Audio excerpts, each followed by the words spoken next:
I want you to meet a guy who's got one of the juicier roles on national television. I don't know what he's doing picking flowers. His real handle is Pat Harrington. Pat? Are they plastic? Those are real flowers. Yeah. And he plays the part of Dwayne Schneider. How are you, Milton? Got to see you.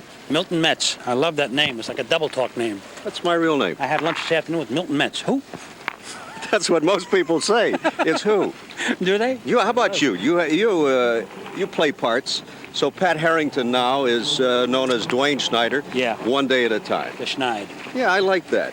I love it. But do you agree with me that it's one of the juicier roles on TV? Absolutely. Hey, don't get your cord caught. No, I think it's caught there. Just back up a little bit, folks, and he'll be back in a minute. About 100 and a half an hour. 100 and a half an hour he gets. I heard you get more than that, by the way. Have a seat with me with a flag. That's right. But the idea of a building superintendent who's also... Oh, wait a minute. I'm sitting on my hammer. Oh, jeez. You really got tools there, haven't you? Oh, do I ever. Hi, Mom. Anyway. What were we saying? We were saying, oh, the juicy roll. Yeah, I think the idea of a building superintendent who's on the make for the female clients, I think it's intrinsically a very humorous Lovely, concept. yeah, it's lovely, yeah. That's Alan Manning's and Norman Lear. They think funny. It's a great character. And it's so easy for me I find it's a very easy character to do. When I get cast right, like I did on Marshall, that guy Charlie Giannetta, the DA, I love that character, love playing him.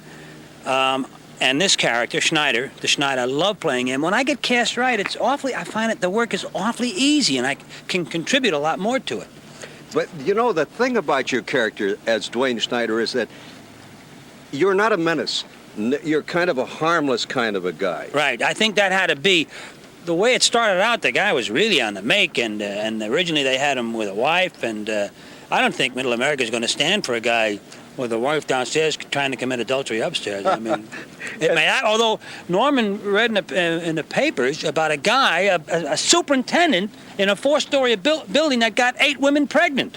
You're kidding. No, I'm not kidding. If I was kidding, I wouldn't say it. Did that give him his idea for the show? No. This happened after we got on the air. One also gets the impression that with all those tools, and you really have them, yeah, you really can't fix anything, can you? Oh, Schneider or me, Pat? No, Schneider. Oh, Schneider's a Meister. He's the Meister fixer. He can fix anything. And Harrington? Anything. I can't even fix a race. No, You're talking to the wrong state about fixing a race in Kentucky, you know. Oh, no, I didn't. That was only a joke. Listen. That really wasn't even me talking. I better change my disguise here and go as a monk with a grove. We get a close-up of that. That's very good. That's the only time we ever interviewed someone with half a mustache and 3 eyebrows. You're the man from Mars. What happened to it? It's gone. I think a bird came by. Oh, my God. And now a bird's going to eat it, right? Where is it?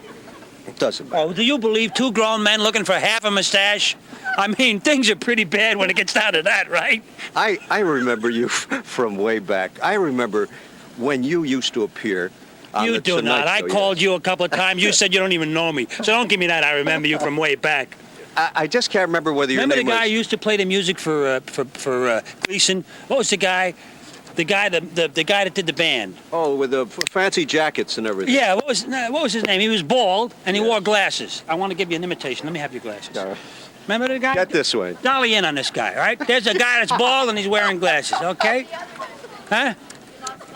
They're both gone? Yeah. Uh-oh. Faith says she lost both mustaches. Yeah, I got it now. Yeah, we've taken a vote of the women, and they seem to think you look better without a mustache. Oh, no, the character has to have the mustache. Oh, yeah, but Harrington absolutely. looks better. Oh, yeah, Harrington looks better, yeah. In the old Tonight Show, you came on as a phony Italian golf instructor, a perfectly inspired part. Guido Panzini. Yeah, how did you... Now, I'll tell you what, Fuzzy Zoller, Frank Beard, Bobby Nichols, all great golfers are from the Louisville area. 3 great guys. Yes. give me a 15-second golf. Well, tell me some more about Fuzzy and Frank and all the great guys you grew up with. Yes. Will you get this guy a taxi? The fellow with the blue shirt. It's time to take me back to the home, is what it is. You really don't care, do you? About what? I don't know. What about Guido Panzini? Oh, that was a great character. Talk like him. You have to ask me a question. Listen, I have trouble addressing the ball. In the secret to address the ball. We have to stand up? No. Okay. Why? Why? Is the gospel being read? No, it's all That's right. the only time I stand up. I want you to be comfortable. Look, I broke up the cameraman. That's right. In the secret to addressing the ball is merely to be friendly. Salud alla pelota. And that's all. That's salud. Wishing health to the ball. Right. That's all you have to do to address the ball. It's as easy as that? Yeah. How about the follow-through, Guido? The follow-through? Yes. Well, that depends on the woman.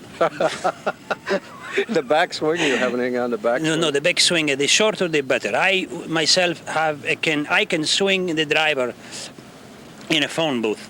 That's how short my back swing is. You can do that? Yes. I can hit the ball. I see that. Are you big? Will you stop? I'm not going to do a whole routine here on Panzini. I like that. That's 20 years ago. How did you get Panzini's part?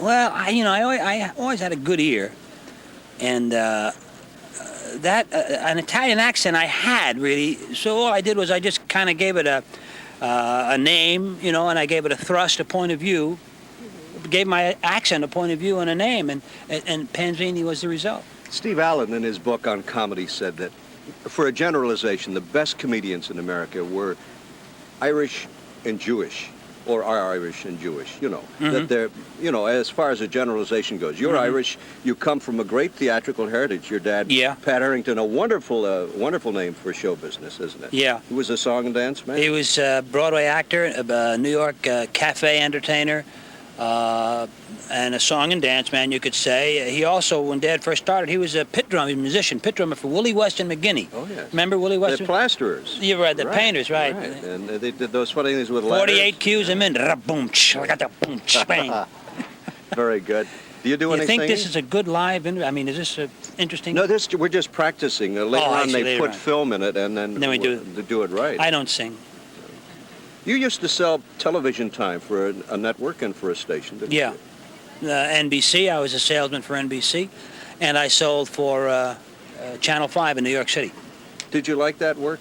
Not really. You got 1 minute. Okay. Or else that woman is hailing a cab. I don't know which. I think she's threatening me, is what she's really doing. Yeah. Do you like the West Coast life? Oh, I love the West. Oh, I wish I had more than a minute. I love Arizona, New Mexico, Utah. I go up to Utah every summer with the kids. We just get a houseboat up on Lake Powell. I'm telling you, I love it. You're not one of those New Yorkers then who I was born and raised in Manhattan. Right. I was Johnny Downtown. I had used Toots's and Minucci's, and I had the tickets at the Garden and seasons passes at the Polo Grounds and the whole thing. And as soon as I flew over the Rocky Mountains, I said, what the hell was that? And I've never been back. And you don't miss it at all? No. What? Miss what? A mugging? Well, a lot of New Yorkers, A lot of guys from New York can't get used to it out here. You like it. You look very healthy. Oh, I'm very healthy. You look like a good guy, too. Oh, I'm not a good guy, but I'm very healthy.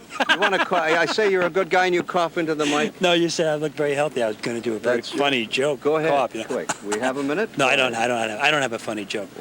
But this is the best interview I've done. You're very good at what you do. What is really, it? What is it? Everybody wants to know, the management, too. No, you're really excellent. Something in Panzini to my You audience. really got a fix on Panzini. I love it, yes, because I'm a fan of I'm not yours going to say. back. I'm going to say something as Lawrence Welk. Ask me. This is another of the year. Will you say something to the omelet audience for Faith Lyles and Milton Metz as Lawrence Welk? You know, folks, I have been involved in several dull interviews in my life, but this takes the cake. I really expected a whoop to do from Milton, but Bye. really, Dullsville.